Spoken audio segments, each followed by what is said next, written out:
কেউ কোনো পোস্টার লাগাতে পারবে না। আসসালামু আলাইকুম। এইবার নির্বাচন এমন একটি নির্বাচন দেশে হতে যাচ্ছে যে এই ধরনের নির্বাচন ইতিহাসে বাংলাদেশে আর কখনোই হয়নি। অর্থাৎ অনেক সুশৃঙ্খল কিছু নিয়ম নীতি মেনটেন করতে হবে প্রত্যেকটা প্রার্থীদের। অর্থাৎ প্রত্যেকটা প্রার্থী এই নিয়মগুলো যদি ভঙ্গ করে তাহলে তার প্রার্থিতা বাতিল করা হতে পারে এবং তার জরিমানাও হতে পারে। এবং এই বিষয়টা নিয়ে আজকে আমরা একটু কথা বলবো যে আসলে অন্তর্বর্তী সরকার কোন কোন আইনগুলোতে সংশোধন নিয়ে এসেছে। এবং এক সময় আমরা দেখেছি যে বাড়ির বাইরে দেয়ালে, রাস্তায়, বাজারে যেদিকে চোখ যায় সব দিকেই প্রার্থীদের নাম, দল, মার্কাওয়ালা পোস্টার ছেয়ে যাওয়া দেখলেই বোঝা যেত যে দেশের নির্বাচনী কর্মকাণ্ড শুরু হয়েছে। ভোটারের কাছে প্রার্থীর পরিচয় ও যোগ্যতা তুলে ধরার অন্যতম উপায় হিসেবে বিবেচিত হতো এই পোস্টার সিস্টেমটা। আর এই পোস্টার ছাপানো এবং নির্বাচনের আগে পোস্টারগুলো লাগানো এটা কিন্তু বাংলাদেশে একটা প্রচলিত সিস্টেম কিন্তু হয়ে গিয়েছে। কিন্তু এইবার নির্বাচন কমিশন ইসি এমন কিছু আইনের পরিবর্তন এনেছে যে কেউ কোনো পোস্টার লাগাতে পারবে না, একদম টোটালি অফ।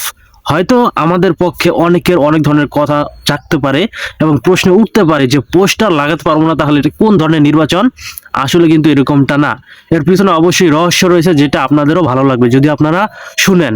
আর এই ভালো লাগার বিষয়টা এরকমই যে আমরা অনেক সময় দেখেছি যে এই পোস্টার লাগানোকে কেন্দ্র করে এবং নির্বাচনী পোস্টার ব্যবহার নিয়ে রাজনৈতিক একটা গ্রুপের সাথে আরেকটা গ্রুপের চরম কিন্তু উত্তেজনা মাঝে মাঝে কিন্তু সৃষ্টি হয়। অর্থাৎ এই পোস্টার লাগাতে গিয়ে অনেক সময় দুটি পক্ষের কিন্তু নানা ধরনের কিন্তু উত্তেজনা সৃষ্টি হয় এবং একটা পর্যায়ে তাদের মাঝে লড়াই শুরু হয় এবং এটা কিন্তু অনেক কিন্তু দেখা গিয়েছে।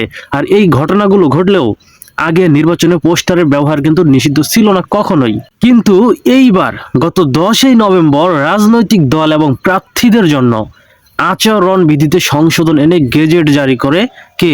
নির্বাচন কমিশন ইসি। আর এই বিষয়গুলো কিন্তু মাথায় রাখা হয়েছে যে যেহেতু দেশের পরিস্থিতি একটু আলাদা, আর পোস্টার লাগানোকে কেন্দ্র করে যদি নানা ধরনের সমস্যা এবং আরো ফেস্টিভ্যাল থেকে শুরু করে অন্যান্য আরো যা কিছু রয়েছে এইগুলোকে লাগানোকে কেন্দ্র করে যদি কোনো সমস্যা যদি সৃষ্টি হয় সেটা নির্বাচনের জন্য একটা খারাপ দিকে বয়ে নিয়ে আসতে পারে।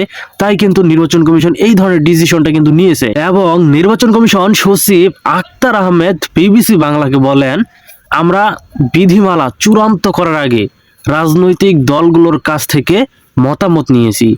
একটি মাত্র রাজনৈতিক দল বাদে বাকি কোনো দলই এ নিয়ে কোনো আপত্তি জানায়নি। অর্থাৎ শুধু একটি দল এই বিষয়টা নিয়ে আপত্তি জানিয়েছিল, এই বিধি নিয়ম অর্থাৎ এই নিয়ম কানুনগুলো নিয়ে আপত্তি জানিয়েছিল। যদিও এই রিপোর্টে সেই দলের নাম উল্লেখ করা হয়নি, তাই হয়তো আমি এখন আপনাদেরকে বলতে পারতেছি না। অবশ্যই সেই নামটা সামনে আসবে যে কে আসলে এখানে দ্বিমত পোষণ করেছিল। তবে যেটাই হোক, এই যে নিয়ম কানুনগুলো যে নিয়ে আসা হয়েছে, এখানে আরো কিছু গুরুত্বপূর্ণ বিষয় হচ্ছে যে আপনি মাইকিং করতে পারবেন না, অর্থাৎ মাইকিংয়ের মাধ্যমে কোনো কিছু করতে পারবেন না। এবং আপনার সরকারি স্থাপনা থেকে শুরু করে স্থানীয় যে স্থাপনাগুলো রয়েছে, যেমন আমরা পোস্টারগুলো লাগাই, অনেক সময় গাছে লাগাই, অনেক সময় বাড়ির দেওয়ালে লাগাই, অনেক জায়গায় কিন্তু লাগাই, এইগুলো সম্পূর্ণ কার্যক্রম একদম নিষিদ্ধ করে দেওয়া হয়েছে। অর্থাৎ কোনো প্রার্থীর যদি এই পোস্টারগুলো বা এরকম নিয়ম ভঙ্গ করে যদি লাগানো হয় তাহলে তার জরিমানা হবে এবং এমনও হতে পারে যে তার প্রার্থিতার যে নিবন্ধন রয়েছে সেটাও নির্বাচন কমিশন বাতিল ঘোষণা করতে পারে। তাই অবশ্যই আপনারা